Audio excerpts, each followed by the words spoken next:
மீன்கறி மீன்கறி என்ன வானரே, ஒரு வேலையாவது உருப்படியா செய்ய முடியல. சும்மா மீனுகாரி மானுகாரின்னு கூப்பிட்டுட்டே கிடக்குறிய. டக்கு புக்குன்னு கழுவிட்டு வேற பாத்ரூம்க்கு போக வாங்க. எம்மடி சிலுப்பா மாவளே, இந்த தண்ணிய கோரி இதுல ஊத்தி நான் கழுவியேன். ஏய், அவளுக்கு எப்படி கழுவியதுன்னு நான் சொல்லி கொடுக்க போறேன். நீ போய் மத்த ரூம்ல இருக்க பாத்ரூம் எல்லாம் கழுவு. இவளுக்கு சொல்லி கொடுத்தாதான் இவ தனியா கழுவுவா. உங்களோட ஒரே சேரையாவே இருக்கு வானரே. நான் தண்ணிய கோரி ஊத்தினே, நீங்க கழுவுங்களா? எனக்கு சுத்தமா பழக்கமே இல்ல. நான் நாளைக்கு கழுவி விடுறேன். ஏய், நான் கழுவியதை பார்த்துட்டு நீ கழுவனா? அது என்ன நாளைக்கு கழுவுறது? எல்லாரும் பிறக்கும் போதே கக்கூசு கழுவுக்கு படிச்சுட்டு வரல. ஒருத்தரும் கக்கூசு கழுவியதை பார்த்து பார்த்து தான் கத்துக்கிடியாவே. இன்னைக்கு நீ இந்த பாத்ரூம்குள்ள இருக்க எல்லாத்தையும் கழுவியே ஆகணும். இல்லன்னு வச்சுக்க விடவே மாட்டேன். ஜோரம் கிடையாது. மீன்காரி, எதுக்கு நீ முழிச்சிட்டு இருக்க? நீ பக்கத்து ரூம்ல இருக்க பாத்ரூம் கழுவு போ. வானர் 3 பேர் சேர்ந்து கழுவுனா டக்கு டக்குன்னு கழுவி போட்டுட்டு போலாம்ல. ஒருத்தர் தரைய துடைக்கலாம், ஒருத்தர் குவாப்பைய துடைக்கலாம், ஒருத்தர் அந்த வாசு பேசன கழுவலாம். அதுக்கு தான் சொல்லியே வானரே. ஓஹோ, எனக்கே சொல்லி தெரியல. எனக்கு எல்லாம் தெரியும். உனக்கு நான் சொன்ன வேலையை மட்டும் செய் போ. வந்து பாப்பேன், சரியா கழுவாம அழுக்கு இருந்தேன்னு வச்சுக்க அந்த கெட்டாம இருக்க 3 முடியும் புடுங்கிதான் துடைப்பேன். போ, நேராது. நேத்தல சமையல் பண்ணிட்டு ஒரே வேலையா வாங்கிட்டு கிடந்தாவ. இன்னைக்கு கக்கூச கழுவுடு ஒரே பாடாதம் படுத்தியாவ. இந்த வானரே சரி கிடையாது. கொண்டக்காரி, என்ன உங்க பக்கத்துல தானே நிக்கேன், சொல்லுங்க. இங்க பார், நான் கழுவி காமிப்பேன். அதை பார்த்து பாலை பண்ணிட்டு அப்படியே நீ பின்னாடி கழுவன. சரி, கழுவுங்க, நான் பாக்கேன். இங்க பார், இந்த இருக்குல்ல, இதுதான் பாத்ரூம் கழுவுற பிரஸ். பிரஸ்ஸா? இது பெரிய பல்லு விளக்கிய பிரஸ்ன்னு நினைச்சேன். பெரிய பல்லுனா என்னத்த சொல்ல வர நீ? அது உங்கள மாதிரி பெரிய பல்லு இருக்கிறவங்க விளக்குற பிரஸ்ன்னு நினைச்சேன். என்னது, என்ன மாதிரி பெரிய பல்லு இருக்க விளக்கி பிரஸ் நினைச்சியா? அப்ப உனக்கு இருக்கிறது பல்லு இல்லையோ? உன்னைய மாதிரி தான் எனக்கு பல்லு இருக்கு. கொக்கூசு கழுவிய பிரஸ் நான் பல்லு விளக்க பிரஸ் நினைச்சாலாம். ரொம்ப பேசினான்னு வச்சுக்க உன் பல்ல விளக்கி விட்டு போய் வச்சு. நீங்க எதுக்கு இப்படி பேசுறியா? உங்க கூட வந்து வேலை செய்ய வந்ததே தப்பா போச்சு. நான் எங்க அம்மால வேலை செய்யலாம், அங்க போய் வேலை செய்ய போறேன். உங்க தங்கச்சி வேணா இங்க வர சொல்றேன், அவளை வச்சு நீங்க வேலை வாங்குங்க. இங்க பாரு கொண்டகாரி, நீ தான் வேலை பார்க்கணும். அவளை வர சொல்லியே இவளை வர சொல்லியே அங்க போறேன் இங்க போறேன் நீ போனான்னு வச்சுக்க மண்டையில இருக்க கொண்டை அறுத்து கக்கூச கழுவி விடுவேன். நீங்க சரியான ஆளாதான் இருக்கீங்க. ஒரு சின்ன பிள்ளைகிட்ட பேசுற மாதிரியே பேசிட்டு இருக்கீங்க. இங்க பாரு கொண்டகாரி, சின்ன பிள்ளைனா என் பிள்ளை இருக்கல, அதுதான் சின்ன பிள்ளை. நீ கல்யாணம் முடிய வயசுல இருக்க நினைச்சுக்க. நீ போற வீட்டுல கக்கூசு கூட கழுவ தெரியாதுன்னு சொன்னான்னு வச்சுக்க உன் கொண்டை இருக்காது. ஆஞ்சி விடுவ பாத்துக்க. நான் எப்படி கழுவுறேன்னு பாத்துட்டு கழுவன. சரி, கழுவுங்க. இங்க பாரு கொண்டகாரி, இதே மாதிரி தான் தேய்க்கணும். நல்லா மருந்து ஊத்திட்டு சுத்தி முத்தி எல்லா இடத்துலயும் தேய்க்கணும். அப்பதான் அழுக்கு சுத்தமா போகும். தேய்ச்சிட்டு தண்ணி கோரி ஊத்தி நல்லா கழுவணும். முழிச்சிட்டே நிக்காத, தண்ணி கோரி ஊத்து. உன்னி தானே சொல்லி எதுக்கு இப்படி முழிச்சிட்டே நிக்க? தண்ணி கோரி ஊத்து. சில்பா பிள்ளை வளர்த்துக்க லட்சணமே சரியில்லை. ஒரு வேலையிலும் கூறுபாடு இல்லை. ஊத்தியாச்சு, வேற என்ன பண்ணணும்னு சொல்லுங்க. சீ, தண்ணி ஊத்தாச்சுன்னா என் மூஞ்சில கோரி ஊத்தியா? பேதி எடுப்பா, நீலாம் உருப்படுவியா? குண்டை மட்டும் தான் இருக்கு, மண்டையில ஒரு அறிவு இல்லை. எதுக்கு இப்படி பேசுறிய? உன்னை தண்ணி கோரிய மூஞ்சில ஊத்துன்னு சொன்னணும். நீங்க தான் தண்ணிய கோரி ஊத்து ஊத்துன்னீங்க. எங்க ஊத்தணும்னு தெளிவாவே சொல்லவே இல்ல. இந்த கொக்கூசை தேய்ச்சி விட்டுட்டு அதுல ஊத்தணும்னு சொன்னா இல்லையா? கோழி விடணும்னு சொன்னா இல்லையா கொண்டகாரி? எது சொன்னாலும் முழிச்சுக்கிட்டே நில்லு. ஒரு வேலையை சொல்லி கொடுத்தா கத்துக்கிடணுங்க. சுறுசுறுப்பே இல்லை, மங்காணி மாதிரி இருக்க மங்காணி. என் பிள்ளைக்கு சொல்லி கொடுத்தா கூட 4 கக்கூசை கழிட்டு வந்திருப்பா இந்நேரத்துக்கு. ஒரு சுறுசுறுப்பு இல்லை. சில்பா மோளுக்கு திங்கதுல மட்டும் தான் இருக்கு. ஆமா, எனக்கு டயர்டா இருக்கு. நான் போய் ஜூஸ் குடிச்சிட்டு வரேன். அப்பதான் என்னால சுறுசுறுப்பா வேலை பார்க்க முடியும். கொக்கூசில் இருந்துகிட்டு ஜூஸ் குடிக்கணும்னு நினைக்க போல்க. இந்த வேலையெல்லாம் பார்த்தா குளிச்சுட்டு தான் போய் அடுத்து ஏதாவது செய்யணும். இந்த கையோட போய் ஜூஸை குடிக்க அதை குடிக்கன்னு எதையாவது தொட்டு பாரு, அதுக்கு வரதான் இருக்கும் உனக்கு. அந்த பிரஸ் எடுத்துட்டு வா. அடுத்த ரூம்ல போய் நீ தான் கக்கூசு கல்வன்னு சொல்லிவிட்டேன். நீங்க ஒழுங்கா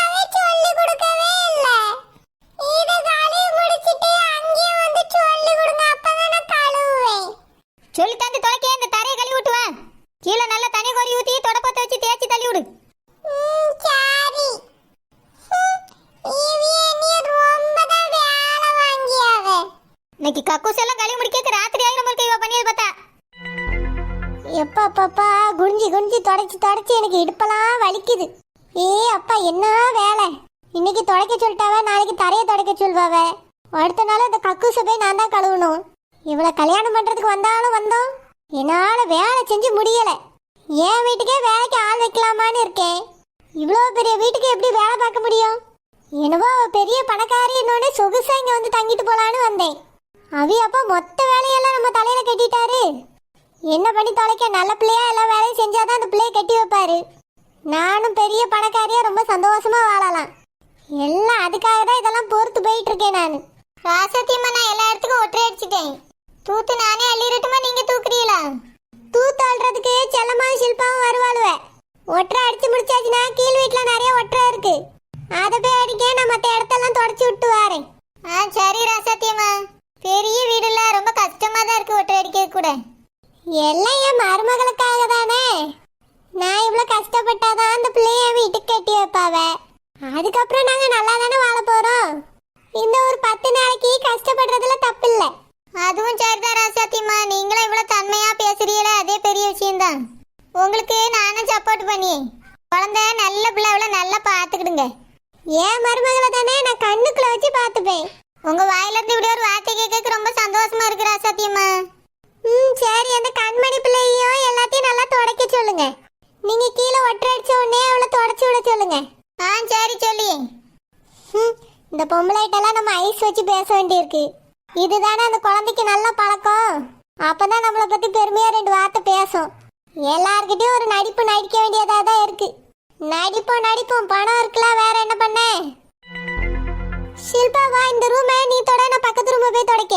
நேரம் வேற ஆயிட்டே இருக்கு. ஒரு ரூமா ஒருத்தர் தொடச்சாதான் சரிப்பட்டு வர. ஏகப்பட்ட ரூம் இருக்கு. என்னக்கா சொல்றியே? நானா? நான் என் வீட்டுல எல்லாம் மாப்பே போட்டதே கிடையாதுக்கா. மாப் போடுறது ஒன்றும் அவ்வளோ பெரிய விஷயம் இல்லை ஷில்பா. நல்லா பெருக்கி எடுத்தாச்சு, கிளீனா இருக்கும் துடைக்கிறதுக்கு. நீ இந்த வாளியில இருக்க தண்ணியில இந்த மாப்பை முக்கி இந்த ரூமை முழுக்க தொடச்சி எடு. நான் பக்கத்து ரூமை போய் தொடக்கேன். இன்னும் ஏகப்பட்ட ரூம் இருக்கு, மாடிக்கெல்லாம் போய் தொடக்கணும். இன்னும் நிறைய வேலை இருக்கு ஷில்பா. இப்படியே உட்கார்ந்துட்டு இருந்தா எப்படி? இங்க பாருங்க செல்லமாக்கா, நான் என் வீட்டுல மாப்பே போடவே மாட்டேன். ஒரு துணியை தண்ணியில முக்கிட்டு தான் வீடை துடைப்போம். சரி, அப்படியே தொட ஷில்பா, சுத்தமான போதும். இன்னைக்கு நம்மளுக்கு இந்த வேலை தானே கொடுத்துருக்காவ. ஐயோ, அதுவும் என் புருஷன் தான்க்கா துடைப்பாரு. நான் சும்மா இதே மாதிரி உட்கார்ந்து பார்த்துக்கிட்டு தான் இருப்பேன். என்னெல்லாம் துடைக்க சொல்லாதீங்கக்கா, என்னால முடியாது. சரி ஷில்பா, எல்லா இடத்துலயும் ஒற்றை அடிச்சு போட்டுக்கா. ஒரே தூசியா இருக்கு, அதையாவது போய் பெருக்கி அள்ளு. நான் மொத்த வீட்டுக்கும் மாப்பு போட்டுறேன். ஐயோ, எனக்கு டஸ்ட் அலர்ஜிக்கா. என்னாலலாம் அந்த தூசியெல்லாம் பெருக்கவே முடியாது. அது மட்டும் இல்லை, எனக்கு குடிஞ்சி நிமிந்து பெருக்குனா இடுப்பெல்லாம் வலிக்கும். என் வீடு சின்ன வீடு, அந்த வீட்டுக்கே சாமி தான் பெருக்குவா. என்னாலலாம் பெருக்க முடியாதுக்கா. இதெல்லாம் ரொம்ப அநியாயம் ஷில்பா. பெருக்கவும் மாட்டேங்க, துடைக்கவும் மாட்டேங்க. அப்புறம் நீ என்னதான் பண்ணுவா? ஏக்கா, நீங்க எங்கெல்லாம் துடைக்கிறீங்களோ அங்க நான் வந்து உட்கார்ந்து கதை உடியேங்க்கா. உங்களுக்கும் அலுப்பு இல்லாம வேலை பார்த்த மாதிரி இருக்கும்ல, அதுக்கு தான் சொல்லி. ஒன்னடி கதை விட வேண்டாம், ஏதாவது ஒரு வேலையை பாரு. அந்த சுக்கு காப்பிக்கு சார்பா நான் தான் சமைக்க வேற செய்யறேன். நீ அப்பயே சும்மா பார்த்துட்டு தான் நிக்கா. வீட்டு வேலையாவது ஒழுங்கா செய்வான்னு பார்த்தா அதுவும் செய்ய மாட்டேங்க. உன்னைய வச்சுட்டு ஒண்ணும் பண்ண முடியாது ஷில்பா. ஏக்கா, என்னால முடிஞ்சா நான் செய்ய மாட்டேனா? என்னால முடியாம தான்க்கா நான் இதுல உட்கார்ந்துருக்கேன். ஆமா, முடியாது. இன்னைக்கு எல்லா ரூமுக்கும் நான் பெருக்கி மாப் போடுறேன். ஆனா இந்த வீட்ல இருக்க ஹாலுக்கு, சோஃபா கிடக்குற இடத்துக்கு எல்லாத்துக்கும் நீ தான் பெருக்கி மாப் போடுறா. இல்லன்னு வச்சுக்க, நான் என்ன பண்ணுவேன்னு எனக்கே தெரியாது. என்னக்கா மிரட்டுற மாதிரிலாம் பேசுறிய? அப்படிதான் பேசுவேன். வேலை செய்யற எங்களுக்கு தான் கஷ்டம் தெரியும். சும்மா நீ சோகஸ்ல ஒய்யாரத்துல உட்காந்துக்கிடுவா. நான் எல்லா வேலையும் செஞ்சுட்டு கிடக்கணுமோ? பேர் உனக்கும் சேர்த்து வாங்கிக்கலான்னு பாக்குறியோ? இப்படியே சும்மா உட்காந்துருந்தான்னு வச்சுக்க, சுக்கு காப்பி ஏதாவது இனாமா பரிசு கொடுத்தா மொத்தமும் எனக்கு தான். உனக்கு ஒத்த பைசா தர மாட்டேன்னு சொல்லிட்டேன். சரி செல்லமாக்கா, என்னால முடிஞ்ச வேலையை பார்க்கேன். சரி, பணம் சொன்னாதான் வாயவே துறக்கா. இல்லைன்னா வாயை இருக்க மூடிட்டு எல்லா வேலையும் நானே செய்யிட்டோன்னு பார்த்துக்கிட்டே உட்காருவா. என்ன மாப்பு போட்டுக்கிட்டு இருக்கீங்களோ?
செய்வா. இந்த பிள்ளை செல்லமா வளர்ந்ததுனால ஒண்ணும் சொல்லி கொடுக்கல, பாத்துக்கிடுங்க. சரி சரி, எல்லாத்தையும் ஓனர் பாத்துப்பாவே. வேலை செஞ்சு பழகிட்ட, அதுதான் நல்லது. மீன்காரக்கா, மோவல சொல்லாதீங்க, இந்த ஷில்பாவே வேலை செய்ய மாட்டேங்க. தொடா பெருக்கு நானும் சொல்லிட்டே இருக்கேன், உட்கார்ந்துகிட்டே இருக்கா. கேட்டா எனக்கு அது வலிக்கும் இது வலிக்கும் சொல்லிட்டு இருக்கா மீன்காரக்கா. ஷில்பா ஆளுக்கு 4 வேலை பார்த்தாதான் வீடு சுத்தமாகும். செல்லமா ஒத்தையில எல்லா வேலையும் செஞ்சுக்கிட மாட்டாள. இக்கா செய்யந்தாங்கா சொல்லியே, ஆனா இப்ப முடியல, அதான் உட்கார்ந்துருக்கேன். சரி செல்லமா, அந்த மாப்பை என்கிட்ட கூட, நான் தொடச்சு தரேன் உனக்கு. அதுக்கு பிறகு போய் நான் கக்கூச கழுவியே. நீ வேணும்னா வேற ரூம போய் தொட. சரி மீன்காரக்கா, இந்தாங்க. உங்களுக்கு இருக்க மனசு இந்த வீட்ல யாருக்குமே வராதுக்கா. இதுல என்ன இருக்கு செல்லமா, வீட்டு வேலை தானே, அதெல்லாம் சாதாரணமா செய்யணும். நம்ம வீடு தெளிச்சிட்டோன்னு வச்சுக்க, உடனே சுத்தமாயிரும். சரி மீன்காரக்கா, நான் பக்கத்து ரூம போய் தொடக்கேன். இங்க பாரு சிலுப்பா, இப்படி கட்டில உட்கார்ந்து பார்த்துக்கிட்டு இருந்தா ஒரு வேலையும் நடக்காது. வேற ஒன்னே மாதிரி தான் உன் மவள வேலை செய்ய கள்ளத்தனப்படுவா. கெட்டி கொடுக்கிற வீட்டுல பிள்ளை நல்லபடியா வாழணும்னா வேலை செய்யணும். அதுக்கு தாயாரு நீ முதல்ல ஒழுங்கா வேலை பார்க்கணும். சொல்லியது ஏதாவது புரியுதா? புரியுது மீன்காரக்கான, கால் வலிக்குதுல, அதனாலதான் உட்கார்ந்துருக்கேன். காலுனா சொத்த நேரம் வலிக்கதான் செய்யும். செய்ய செய்ய எல்லாம் பழகிடும். இறங்கு முதல்ல. ஏ மீன்காரனி, என்ன பண்ணிட்டு இருக்கா? உனக்கு பாத்ரூம் கழுவிய வேலை தானே, எதுக்கு தரையை தொடச்சிட்டு இருக்கா? வானரிட்டு சிலுப்பா எந்த வேலையும் செய்ய மாட்டேங்க. அதான் அந்த செல்லம்மாவுக்கு உதவி செய்யலாமேன்னு இந்த மாப்பை கையில வாங்கியிருக்கேன். ஒரு ஆணி நீ புடுங்க தேவையில்ல. மேல இருக்க மொத்த பாத்ரூமே நீ தான் கழுவணும். இந்த ரூம்ல இருக்க பாத்ரூமை கழுவிட்டே நீ போ. ஏய் சிலுப்பா, எதுக்கு இப்படி உட்கார்ந்து முழிச்சிட்டே இருக்கா? என்ன வேலை செய்யாம சொகுசா இருக்கலாம்னு தெரியல. இந்த மீன்காரிட்ட இருக்க மாப்பை முதல்ல வாங்கு. ஒழுங்கா வீட்டு தரையை தொட. இல்லன்னு வச்சுக்க, ஒன்னே போட்டு தொடச்சு விடுவை. அங்க இருந்து நானும் டூருக்கு வரேன்னு ஓடி வந்துறியா? வந்தா எங்க வந்தாலும் வேலை செய்து கிடையாது. மாப்பை வாங்கி தரையை தொட. ஒன்னும் குறைஞ்சிட மாட்டா, திங்களுக்கு மட்டும் தான் அவிய கொடுக்க. நீங்களா ரொம்ப பேசாதங்கக்கா, நானும் வேலை செய்வேன்.